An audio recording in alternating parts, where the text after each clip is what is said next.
connecting neighborhoods across the Treasure and Magic Valleys, telling stories from within our communities. This is Good Morning Idaho.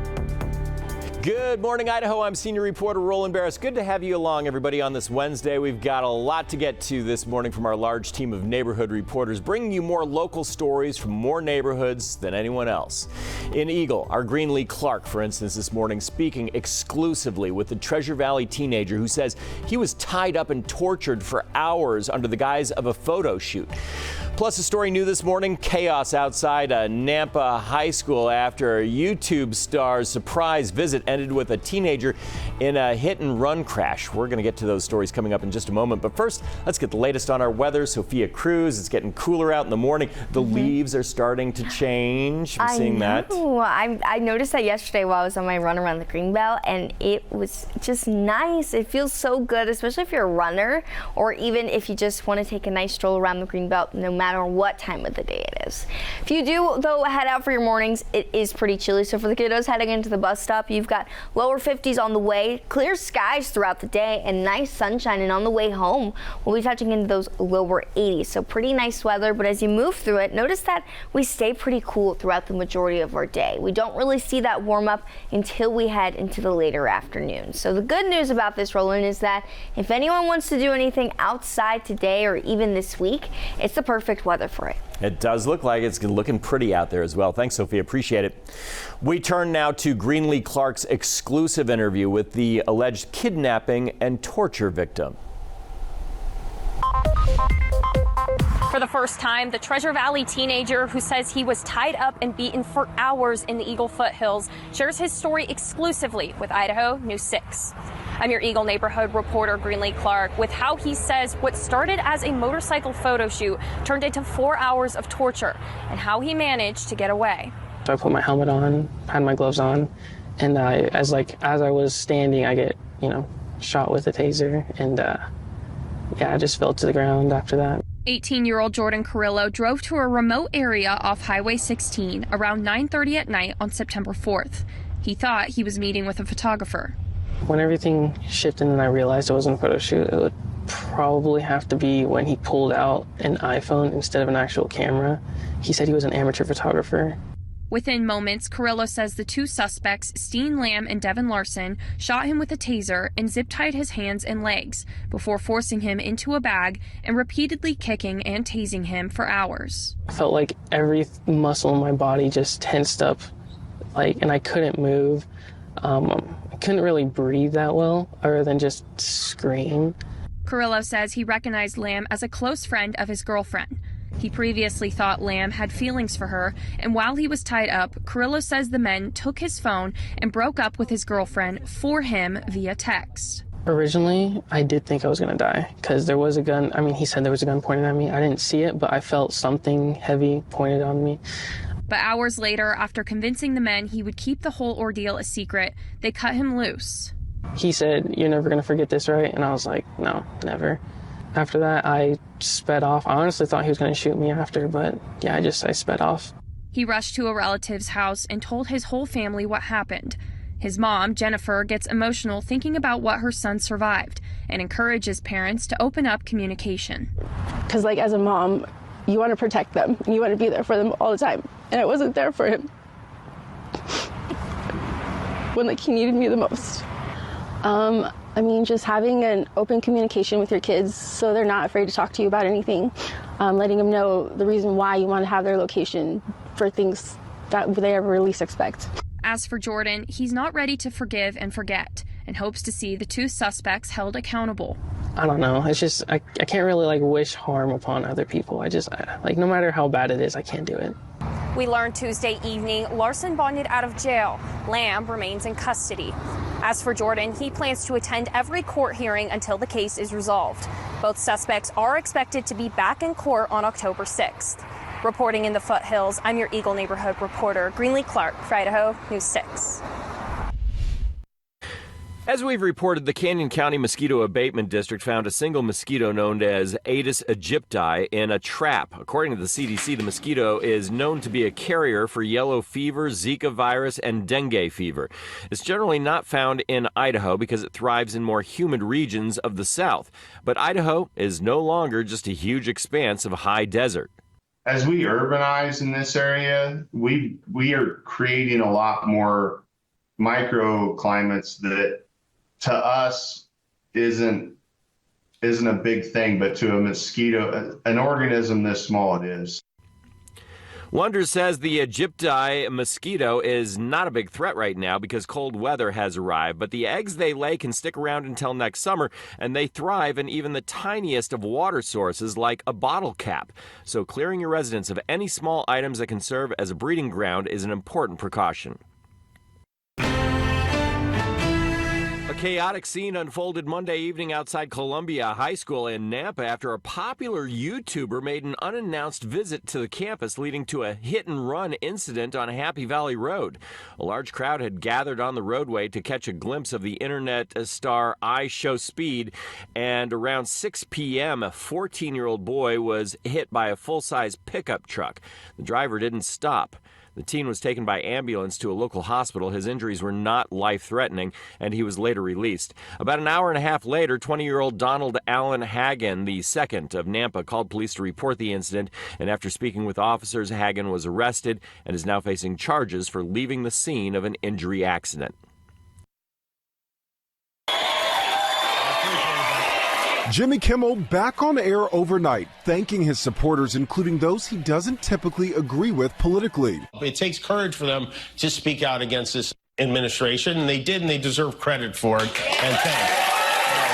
For telling their followers that our government cannot be allowed to control what we do and do not say on television, and that we have to stand up to it. Kimmel tearful at times when discussing the reason he was suspended, his comments about Charlie Kirk's murder. It was never my intention to make light of the murder of a young man.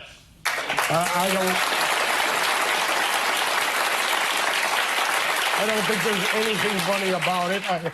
I posted a message on Instagram on the day he was killed, sending love to his family and asking for compassion, and I meant it, and I still do.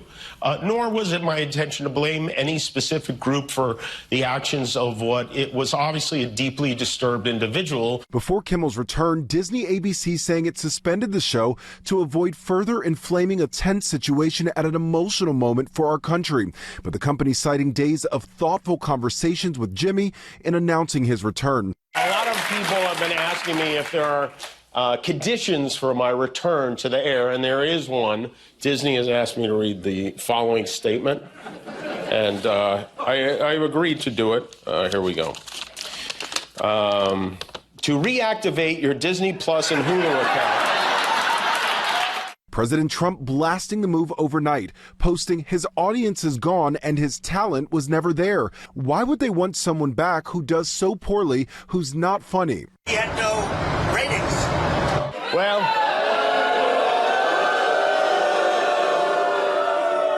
I do tonight. But Kimmel was not on the air nationwide.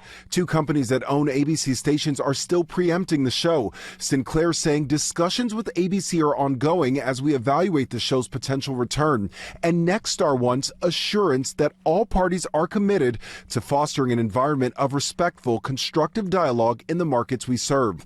FCC Chairman Brendan Carr reacting to a post about calls to break up Sinclair, saying Democrats simply can't stand that local TV stations for the first time in years stood up to a national programmer and chose to exercise their lawful right to preempt programming.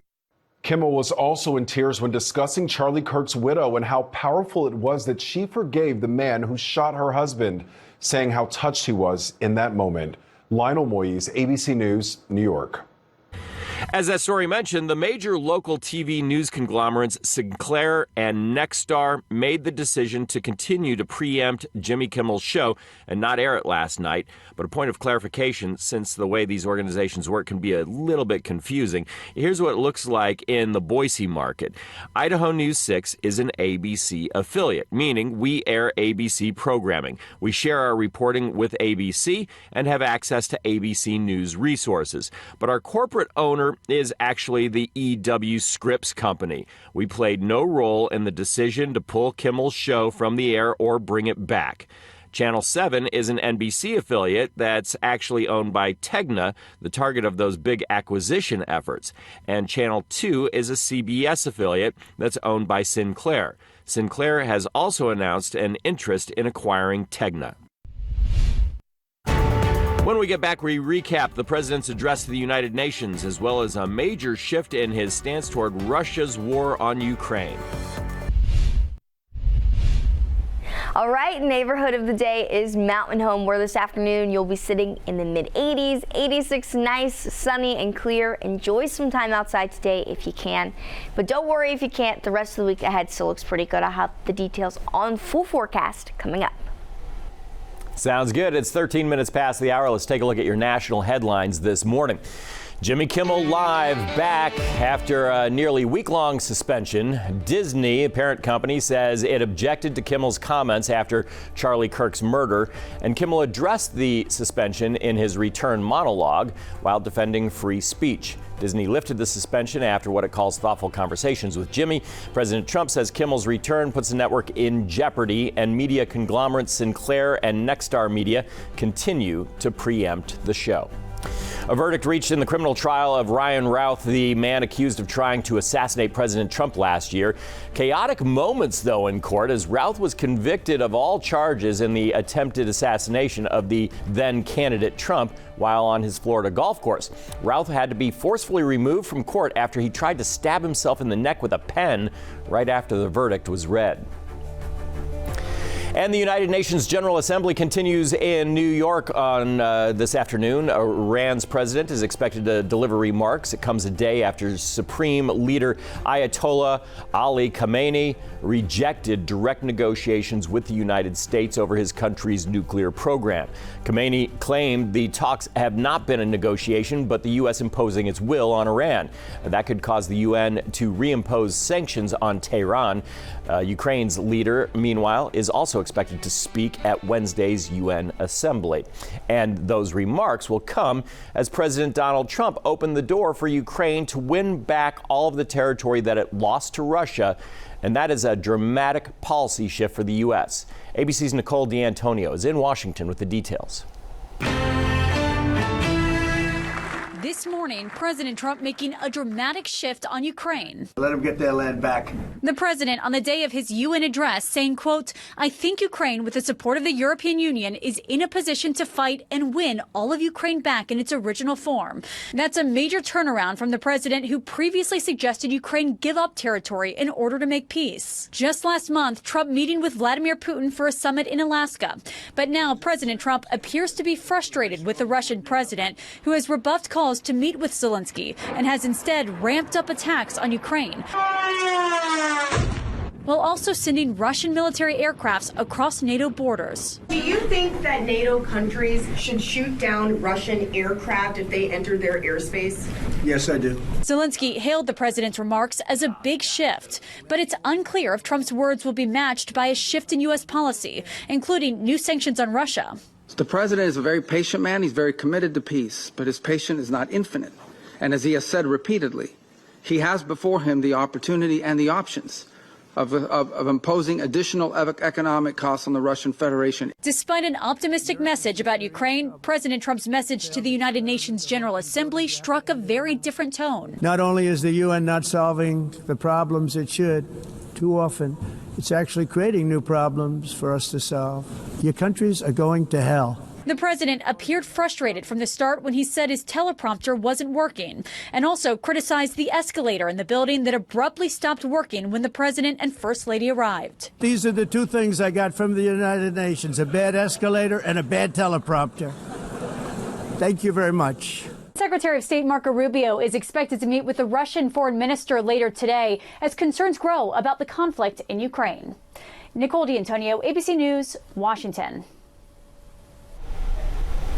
After a warm and dry September, we're finally seeing a pattern shift. I'll tell you all the details coming up. Sophia Cruz with the Idaho News 6 forecast. All right, good morning, everyone. It is a Wednesday morning, hump day. Thank goodness we're heading through the middle of our week together, but we're also expecting that warm up for today and tomorrow. Now, as we get ready for October, it is still looking pretty warm, and it's for the entirety of the U.S., so a lot of us looking like a warm start to fall. And while the mornings feel that way, it's not necessarily our afternoons that do. So if you take a look closer to the coast, 97 in Medford this afternoon, 87 up in Pendleton, making your way further off to the east, a little bit cooler over here, 74 in Casper, 69 in Denver. The Rockies actually just got their first taste of snow yesterday. I just can't wait to think about even thinking about a fresh powder day. Either way, here's what's happening right now. We have this ridge that's just been amplifying over us, bringing us the warmest weather for today and our Thursday. But you'll notice that we all have a chance of seeing above average temperatures, and while many of us have, others may exceed this by 15 to 20 degrees, specifically as you make your way up towards Montana and down into Oregon and even up into Washington. So very hot weather for some of us. For others, warm. And thankfully, we are the others. So take a look at our valley floors this afternoon. 86 over in Mountain Home, 88 into Glens Ferry. Pretty warm over there. Upper 70s as you make your way into your mountains. And while it also has been pretty warm and dry, we are starting to see a subtle shift. Our precipitation outlook shows us that as we start to head into October, wetter than normal. So this means we have some good chances of seeing above average precipitation heading into the next week. And that starts on Sunday. So take a look. Notice that Sunday we'll see that slight trickle of rain. Monday becomes more widespread for us. That's why I pulled up Monday. But you got 20 to 40% chance from Sandling, McCall, down to Ketchum. Looks like we could be seeing some good sprinkles come through the next couple of days, which is some good news. We welcome the rain and we still do need it. So here's what's happening out there at the moment. We have that ridge just amplifying, but as it starts to make its way down to the south, that gives us a chance to see a slight cool down onto Friday, and we'll see a weak, dry, cold front move through, making our temperatures back down to the lower 80s. Behind that, a ridge builds in again, so we do still see a warm up into the weekend, and we don't really get those nice cooler weather changes until Monday. You notice that you start to see this trough dip down from Alaska. As it does, this is going to bring on that cooler weather that we really like, and just the really nice taste of fall throughout the afternoons. But also it increases our clouds, bringing in rain chances Monday, Tuesday morning, and possibly even into our Wednesday. But behind that, it looks to just be mostly cool weather. But no rain, thankfully, for the Boise State game. So if you're heading out here this weekend, kickoff mid-80s, 79 by halftime. Going to be a pretty warm game, so just a heads up on that front. If you are spending some time outside today or even tomorrow, it'll be pretty similar. You've got mid-80s following into tomorrow afternoon, and the rest of the week ahead shows that we've got nice, comfortable lower 80s over the weekend. There are those chances of rain popping up Monday and Tuesday. Welcome back at 6:24 on this Wednesday. Some illnesses come on fast, but others, like high cholesterol, can be a problem for years without a patient really knowing it. It's Wellness Wednesday, where we're healthier together by learning the risks this morning of high cholesterol and what you can do about it.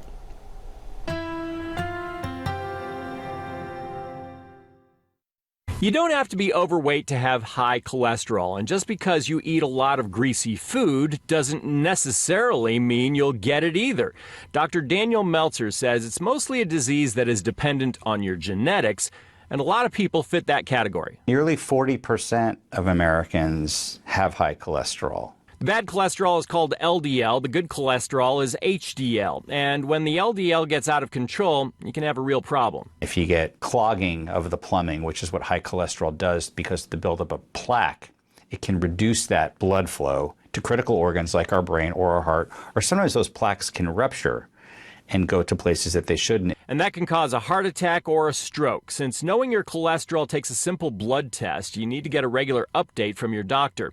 If you have high cholesterol, there are drugs called statins that can quickly bring it under control. And Dr. Meltzer says eating better, stopping smoking, and regular exercise can make a big difference as well. For Wellness Wednesday, where we're healthier together, I'm senior reporter Roland Barris, Idaho News 6. Thanks for joining us this morning on Good Morning Idaho, and we've got a lot more in store for you into our last half hour today. Here's what's still to come from your neighborhood reporters. After a teen was murdered inside this Caldwell home, an exclusive interview with the 15-year-old who got away. New warnings about Tylenol in pregnancy and what Idaho doctors say you should know. Now we'll look outside from the Treasure Valley Chevy Dealers Tower Cam.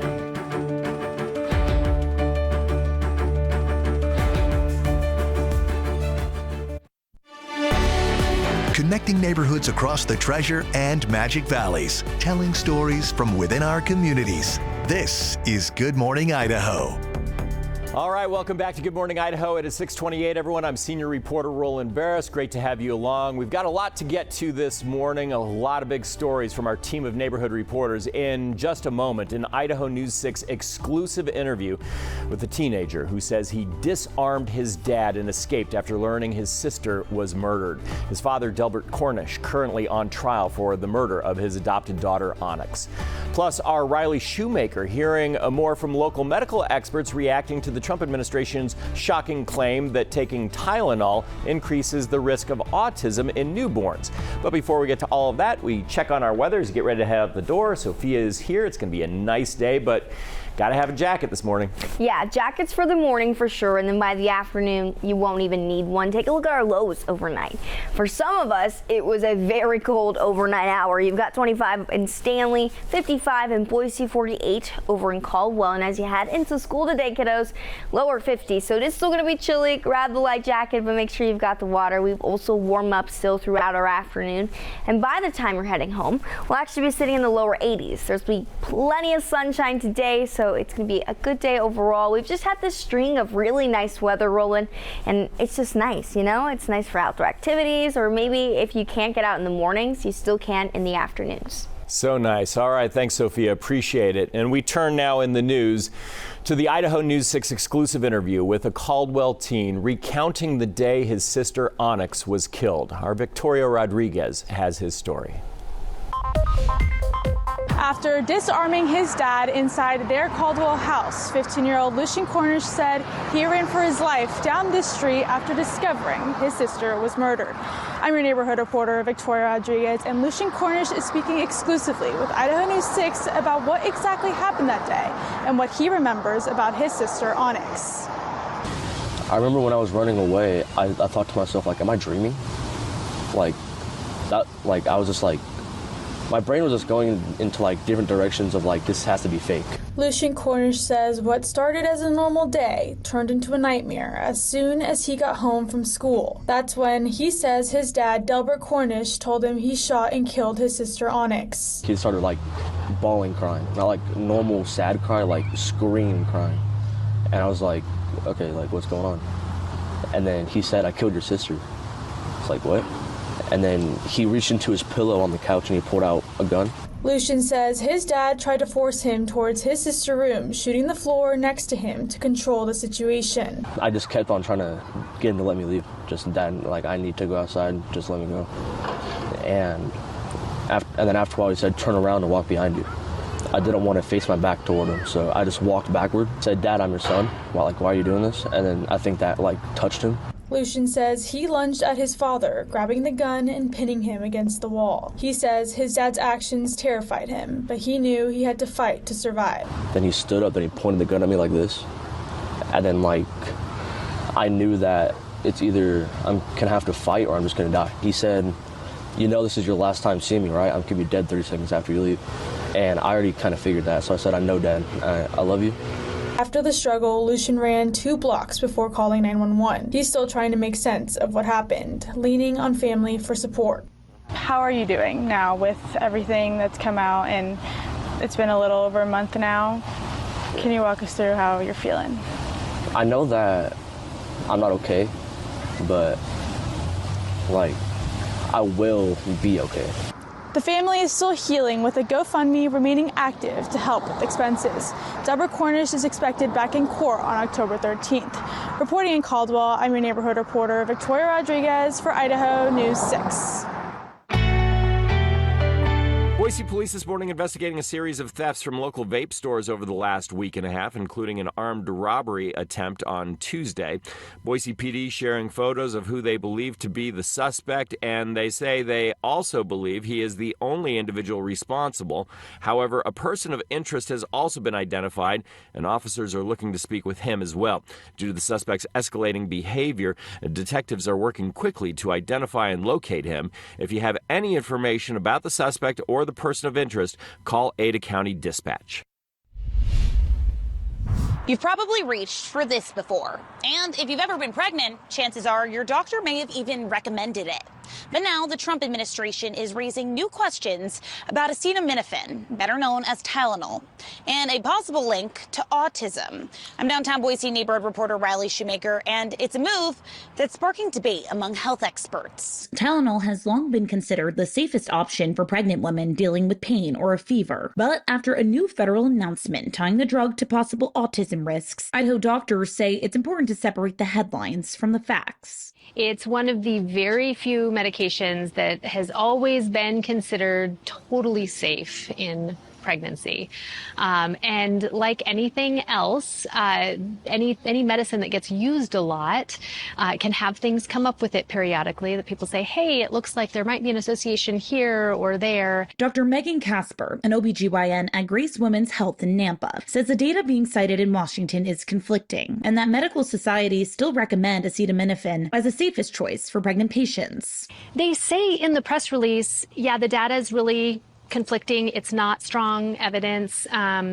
It's not consistent evidence at all. But we're going to go ahead and go after relabeling Tylenol. At the state level, Idaho's public health leaders say they're still reviewing the evidence. But in the meanwhile, we recommend, as always, that pregnant women should talk with their doctor before taking any medicine while they're pregnant, just to make sure it is safe. Some doctors, like Dr. Casper, worry pregnant women may choose to avoid Tylenol altogether, which could be dangerous. For example, an untreated fever. We know that an untreated fever has risks to the unborn child. Right now, the FDA says the evidence shows a possible association, not definitive proof, that Tylenol use in pregnancy is linked to autism. And health professionals recommend, as always, to consult your doctor before taking any medication while pregnant. I'm downtown Boise neighborhood reporter Riley Shoemaker, Idaho News 6. A chaotic scene unfolded Monday evening outside Columbia High School in Nampa after a popular YouTuber made an unannounced visit to the campus, leading to a hit-and-run incident on Happy Valley Road. A large crowd had gathered on the roadway to catch a glimpse of the internet star IShowSpeed, and around 6 p.m., a 14-year-old boy was hit by a full-size pickup truck. The driver didn't stop. The teen was taken by ambulance to a local hospital. His injuries were not life-threatening, and he was later released. About an hour and a half later, 20-year-old Donald Allen Hagen, the second of Nampa, called police to report the incident, and after speaking with officers, Hagen was arrested and is now facing charges for leaving the scene of an injury accident. You buy a lottery ticket here hoping to win big, but one Southeast Boise dad used his luck to help a local school.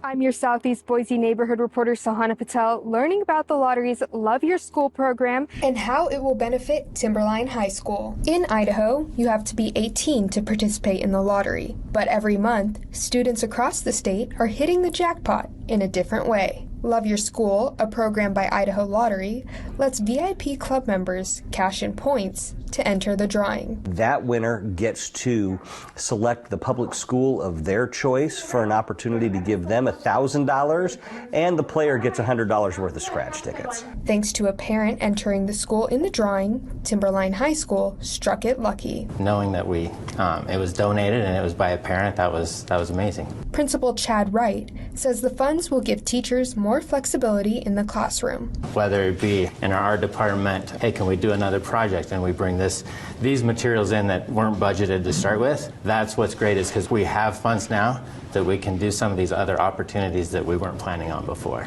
In its second year, the program has donated $23,000 statewide, and Timberline is the 5th campus in the Boise School District to receive funds. Our players, they like to know that their contributions are meaningful to the schools, and that's what really makes a big difference for us. Principal Wright says community support like this is what builds a strong school, inside and out. We work inside of it mostly, but it's really the partnerships outside of it. It's the families.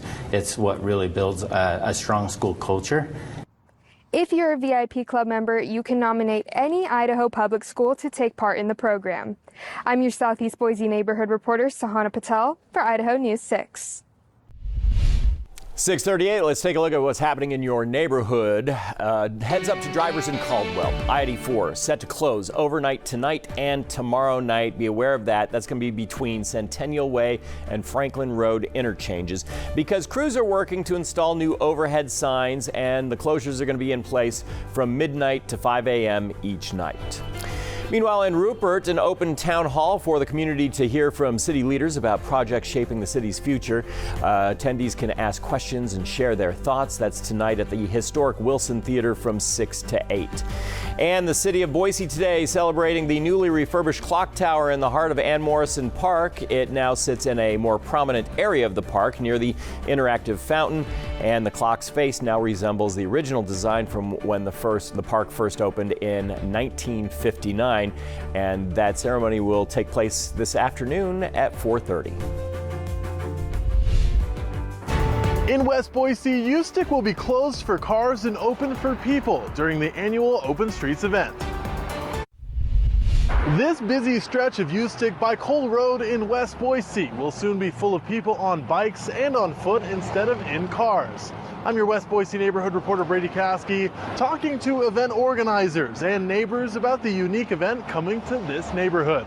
We're inviting our community to come walk, bike, of course, rollerblade, skateboard, on a street, a pretty major arterial, and to experience what that feels like. Jillian Horn with the Boise Bike Project tells me their annual Open Streets event will turn U-Stick Road into a mile-long block party. It's just going to be a big community celebration, and then celebrating what that space feels like when it's safe for every type of road user. The event will close U-Stick from Cole Road to Mountain View, where neighbors can take over the road with live music, food, art, and plenty of booths from community partners. I think it's cool and unique because we don't get a lot of time as neighbors coming together as a community. Daniel Hamrick lives off of U-Stick and says he's looking forward to seeing the busy street in a new way. I think it's nice to have people, walking and biking as opposed to just constant cars back and forth all day. The event is partially funded by the city's Energize Our Neighborhoods grant and will shut down a street in a different neighborhood each year. We'd like to hit every neighborhood in Boise if we can. I love big community events. I think getting everybody out of their house, bringing their kids, their dogs, their family, and just having a good time, getting the community together, I think is a good and necessary thing to do. If you want to attend this year's Open Streets, it'll be this Sunday from noon to 5 right here on U-Stick Road. Reporting in West Boise, I'm Brady Caskey for Idaho News 6. The cattle guard is gone, but the trolls remain on Bogus Basin Road. Just a heads up, everyone, it is 6:43, and this is a look at I-84 Garrity this morning. It is a very busy morning. An incident has caused some delays. We'll have more details for you coming up in the traffic.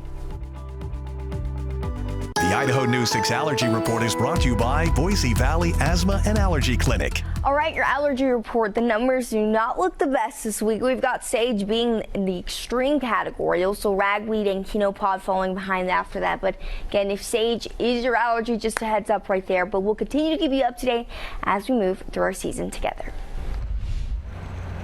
Well, there probably will be a public outrage about this. What author and history writer Eve Chandler is warning us about is the legend of the Bogus Basin Trolls. The story is that you open the door going up and you let the trolls in, and they will keep you from having a ski accident. And then when you come back down, you open the door and let them back out so that they'll be ready for the next trip back up. Chandler wrote a book about the history of Bogus Basin Ski Resort and says the story has taken on a life of its own. It's something the crews at ACHD are well aware of. We do understand there's a little bit of lore and superstition associated with the cattle guard, though, so we're making some improvements to the troll's home to make sure that the troll's still happy and can still make sure that he gets a ride when people are going up the hill. Since cattle no longer graze here, there's no need for a cattle guard. It's going to look and feel like a cattle guard. So this is all flat asphalt, and then we've got our rumble strip is kind of what we're building with these planks in between. So these steel plates will come off, then boards will come out. So this is the new cattle guard, so people can still open up the door, let the troll in when they come back down from skiing. They let it out here. 100%. Creating the feeling that you are still going over a cattle guard, so you can still open your door and let the trolls in. I've been skiing at Bogus Basin since 1950 when I came here. 99-year-old Bob Greenwood from the legendary Greenwood Ski House on Bogus Basin Road has never put too much stock in all the hocus pocus over the trolls, but enjoys a good story. I know you've heard that story before. I have heard the story, and I see people doing that, and I've been driving that road off and on since 1950 myself, and that troll must have got me because I'm still alive and I've never opened the door. So he's missed me.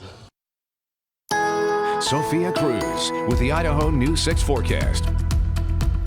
I always open the door every time I go up there, and then I always open it again when I'm going back down to give other people good luck. And the only time I have ever not done it is when I dislocated my elbow. So I'm not saying anything, but I will continue to open my doors. But either way, as we head into September, or the end of September, I should say, and make our way to October, we are going to also be looking at a different pattern change. So notice that we are looking at a wetter than normal outlook. So we have the good possibility of seeing above average precipitation heading into next week and into the new month. Now, this is going to kick off on Sunday. Take a look at your rain chances. Very minimal, 10 to 20%. Still some good rain chances. But then as we head into Monday and even Tuesday, we actually see it grow more widespread, between 40 to 30% in our Treasure Valley. Same story for our mountains. Take a look even at Tuesday. These chances grow higher, upwards towards 50% in some spots between Boise and McCall. So good rain looks to be heading into the next week. And just to show you what's happening and just the overall larger picture, we've had this ridge that's been really keeping us nice and warm, and that's what's brought us these really nice afternoons, sunny days, also some clear skies. It starts to shift down to our south. As it does, we are going to see a weak cold front make its way through. That'll bring down a slight cool down into our Friday, and also some breezy conditions behind that. But right behind it again, another ridge starts to amplify, so that'll warm us up again. So you're kind of getting this up and down pattern until we head into Sunday, and that's when we start to actually see this trough approach from Alaska. As it starts to move down, this will bring on that cooler weather and also some rain chances for Monday, Tuesday, and even into Wednesday. And there is some blue on here, which is also very exciting. It's starting to pop up, and maybe a few snow flurries at some very high elevations, but it's going to be something we're going to continue to keep our eye on. Either way, that is so exciting. We've got cool weather flowing in, though, as we head into October, but again, it is still a pretty warm start to fall. So while it is cooling down, it's not necessarily the fall feels all the time just yet. So September 30th through October 4th, our temperature outlook shows us that we are warmer than normal, especially across the central portion of the U.S. But for us, we still have a pretty good outlook to seeing above average temperatures as we kick off the next month. Now, even today, we've still got those mid-80s along your valley floors, but even 97 over in Medford, 93 in Redding. Could you imagine being in 97 this afternoon? Thankfully, we're not that hot, but that ridge is just continuing to amplify, and so it's actually bringing some spots 15 to 20 degrees above normal, whereas here in our valley floors, we're just about 5, some spots 10. Showing you this afternoon, still a comfortable day ahead, mid-80s, a little bit warmer off in Glens Ferry, 88 this afternoon with upper 70s to flow through your mountains. And as we continue into tomorrow, if you can't get outside today, don't worry, it's still a very nice day ahead and pretty similar even. You've got mid-50s through 8 a.m. by lunchtime 70s, heading into the later afternoon 86 Plenty of sunshine throughout the day, and then moving through your next week, it's just an up and down pattern with the upper 70s to 80s battling it out. But notice Monday and Tuesday, we actually get really nice and cool. You get towards those lower 70s into Tuesday, and those rain chances start to stick on the board. So still a good week ahead. Very nice and warm. Enjoy it while it's here, because we know a cool down is on the way. All right, let's get you ready for your morning commute now. The Idaho News 6 traffic report is brought to you by Champion Windows. All right, 6:51 is your time, and we are giving you a live look of downtown, where it is our Wednesday morning. And just want to give you a heads up, if you're heading on the I-84 at Garrity, this is what it looks like right now. So it's a very busy morning, especially if you're an I-84 commuter heading in that eastbound lane. We have seen an accident, and so that's what's causing that slow up there. So again, Caldwell into downtown right now, just about an hour and a half. So heads up for all of our Caldwell commuters this morning. Give yourself the extra time as you head out the door. As far as the rest of the area goes, that main congestion along I-84 eastbound, still some nice green times around.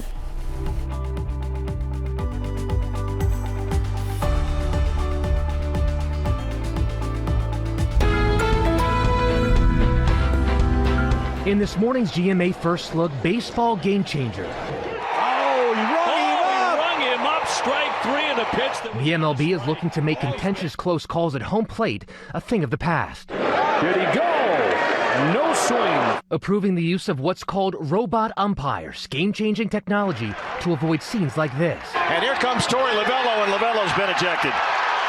The automated ball strike system known as ABS is set to debut in 2026 and will help human umpires determine balls and strikes. This is historic. If the batter, the pitcher, or the catcher thinks the umpire made a mistake, they can say, hang on a second, we are going to appeal and check what technology says. And coming up at 7 a.m., we'll show you just how this new system works and how similar technology is already being used in other sports.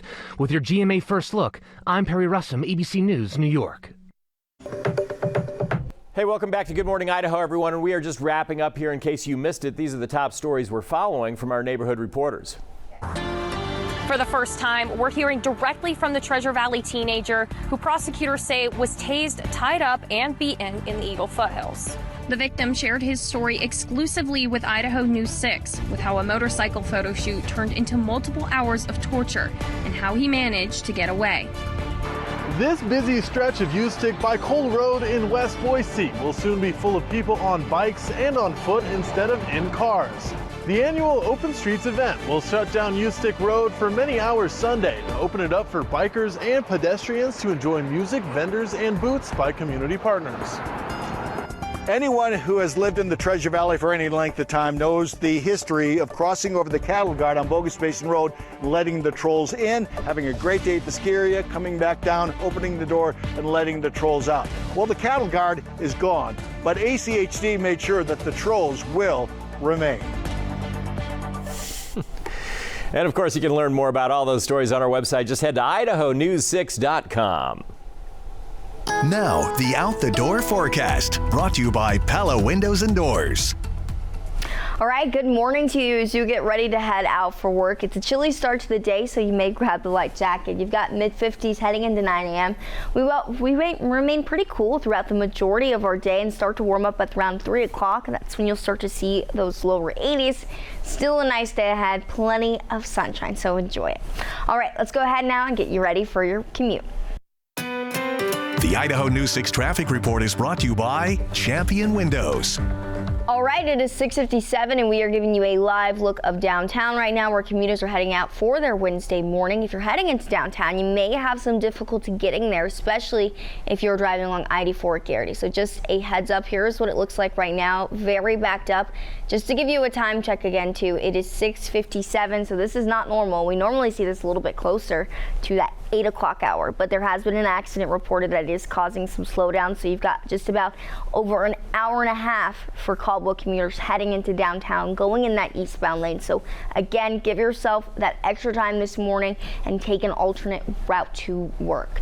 As far as the rest of the area goes, you've got Caldwell to Garrity just at an hour. That's the main area that's also seeing some impacts. But if you're going from Garrity to Eagle or Eagle into downtown, you've got between 11 and 7 minutes. So it's a pretty busy Wednesday morning here here, Roland. Yeah, it certainly is. Good grief on the roadways. You hate to see that as you're getting ready to head in, and you try and find some alternate ways down Ustick or something like that, and now it's all going to be packed as well. So be ready, everyone. Hope you get there okay, and we'll see you tomorrow morning.